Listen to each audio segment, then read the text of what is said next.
Acts chapter 7. Still, we're we're into Moses' life now in this, I guess I'd call it a Hebrew history synopsis by Stephen.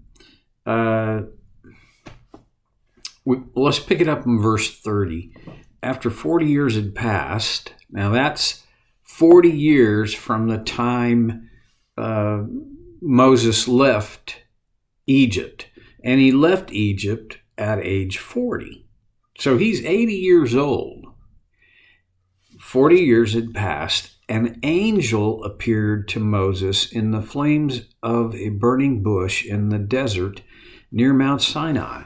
You remember the story of that. Moses, he's tending sheep for his father-in-law. And he sees what no one would want to see in the arid climate. It's not quite a desert, but it nearly is.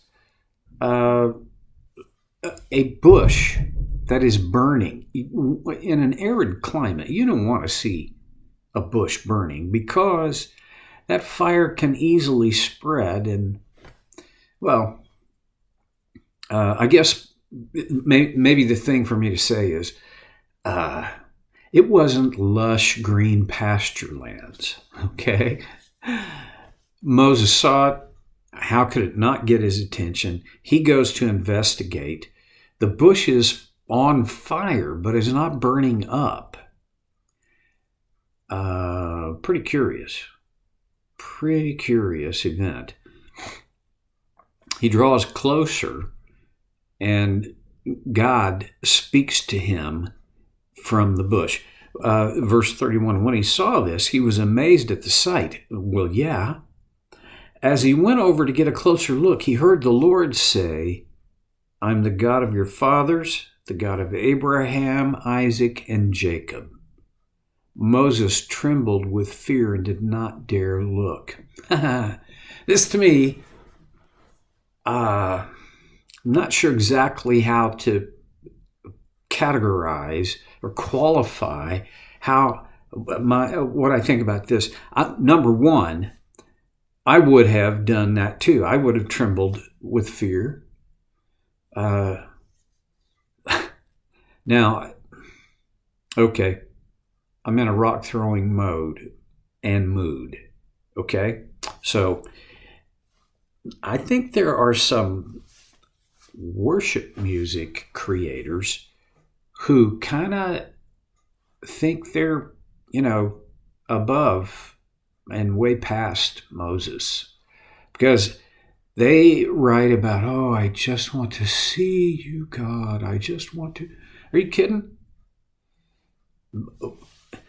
Moses was scared witless by hearing the voice of God coming from this bush that was on fire but not being consumed.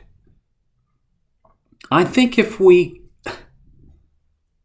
I want to experience God's presence in my life, and I want to be able to see his work around me. Okay, if that's what the songwriters are talking about, then okay, I'm with you on that. But it's not about, oh, let me see you, God. That has never been a happy thing in all of the whole Bible. It's always caused great fear and trembling. Okay, that's. I'll probably keep throwing those rocks because I really feel pretty strongly that some of the contemporary worship music that I hear, to me, is just pretty horrible theology and not grounded in Scripture. Ta-da! I'm done. Verse 33, then the Lord said to him, take off your sandals, for the place where you are standing is holy ground. Now, that to take off your sandals, what in the world? I heard it once explained, and I think this probably is as close to the heart of it as I've ever come across, that maybe what God was saying was, even the elevation of your sandal sole is too much. Remember, God says, I am God, not you. Humble yourself, because this is holy ground. Now, there's a sense in which all ground is holy ground, because all ground belongs to God. I mean, it's all His. And yet, there are times, and this is one of the primary times in the whole Old Testament anyway, where God was present in a unique way. Wherever God is holy. He makes things holy. We, contemporary Christians, especially, I think this is probably everywhere, but especially in the West and America, we don't have much of a concept of holy. Again, our music, the lyrics of our music has holy. We read it in Scripture. I did a word study years ago on holy. The original Greek word is hagios. It means set apart, unlike everything else, elevated. It's, and I guess for me, I can say it's in a class all its own. And in a sense, there are only two categories in life: what is holy and what is unholy. For the theology of especially, well, no, it's both Old and New Testaments. There's no middle ground between holy and unholy. If it isn't holy, it is unholy. I kind of think that has a little bit to do with our tendency to normalize as much as we can of life, because a normalized life is a lot easier to organize and kind of control. But God is, now you can organize things about God, but you can't normalize God, because He is holy. Part of the New Testament would connect holiness and righteousness, and really the Old Testament too. But in the New Testament, as opposed to the Old Testament, we are made holy by our holy God through the agency of Jesus. In the Old Testament, you became holy through obedience. Big difference there. Well, okay. Holy ground. I don't want to make holiness common, yet there is this aspect I think is worth pondering. Do you have holy ground in your life? A place where you experienced the presence of God in a unique and profound way?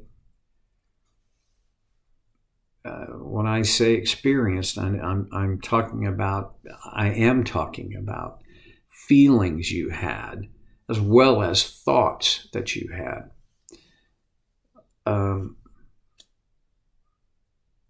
I don't think this kind of holy ground pops up very often. But it does happen.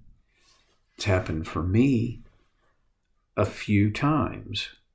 I'll tell you about one that happened recently.